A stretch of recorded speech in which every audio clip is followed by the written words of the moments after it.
Welcome to SimplyRN. This video is for educational purposes only, and not indicated for clinical use. In my last video, we discussed ischemic stroke and its management during acute phases. Today, we will go over nursing interventions for post-ischemic stroke patients on the stroke floor.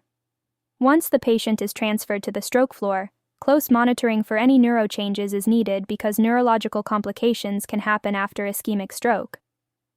For example, cerebral edema, or swelling, happens in about 10% of the cases, with the highest risk on day 2 to 5.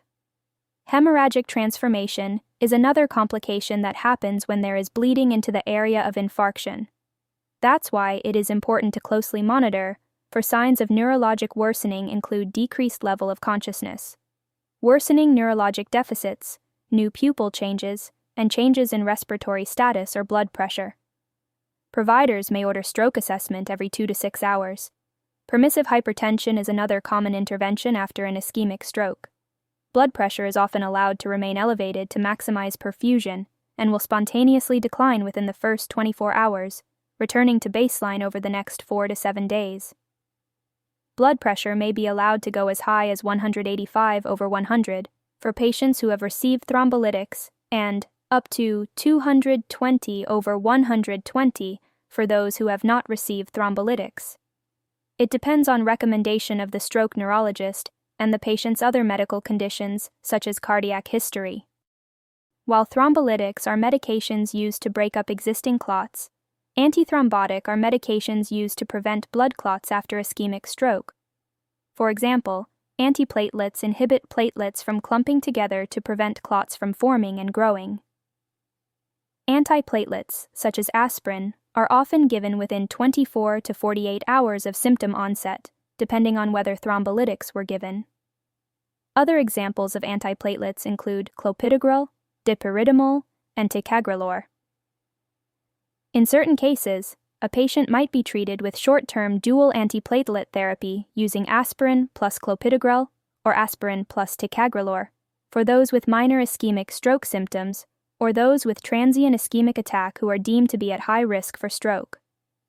Antiplatelets fulfills the core measure for antithrombotic therapy. However, if a patient has a history of or is diagnosed with atrial fibrillation or atrial flutter, full anticoagulation with anticoagulants or blood thinners are required. Examples include warfarin, heparin, Lovenox, and DOACs like Xarelto, Eliquis, and Pradaxa. Sequential compression devices should be used in all immobile patients to prevent DVT unless contraindicated. Patients should be placed on cardiac monitoring for the first 24 hours to monitor for arrhythmias such as AFib and myocardial infarction or heart attack, which can occur in up to 70% of stroke patients. A Holter monitor may be placed at discharge.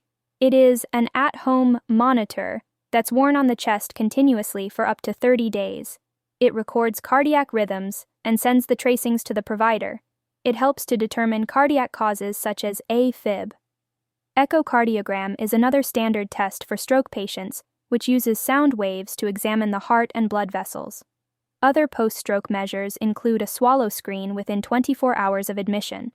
Stroke can cause facial muscle weakness and weakness of the tongue, mouth, and throat.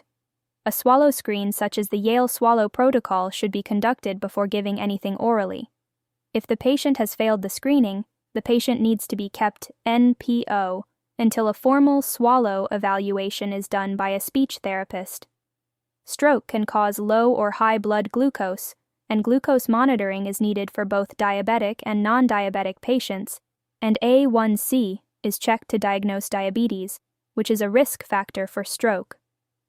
Initiation of statins to lower cholesterol, such as atorvastatin or rosuvastatin, is also a standard measure for stroke patients, as atherosclerosis is the primary cause of ischemic stroke. Other standard post-stroke measures include referral to physical therapy, occupational therapy, and speech therapy, preventing falls, preventing pressure ulcers, and patient education on modifiable risk factors for stroke, blood pressure and glucose management, healthy diet, potential complications of blood thinners, signs and symptoms of stroke, and how to activate the emergency response system. If you find this video helpful, please like, comment, and subscribe. I will see you next time.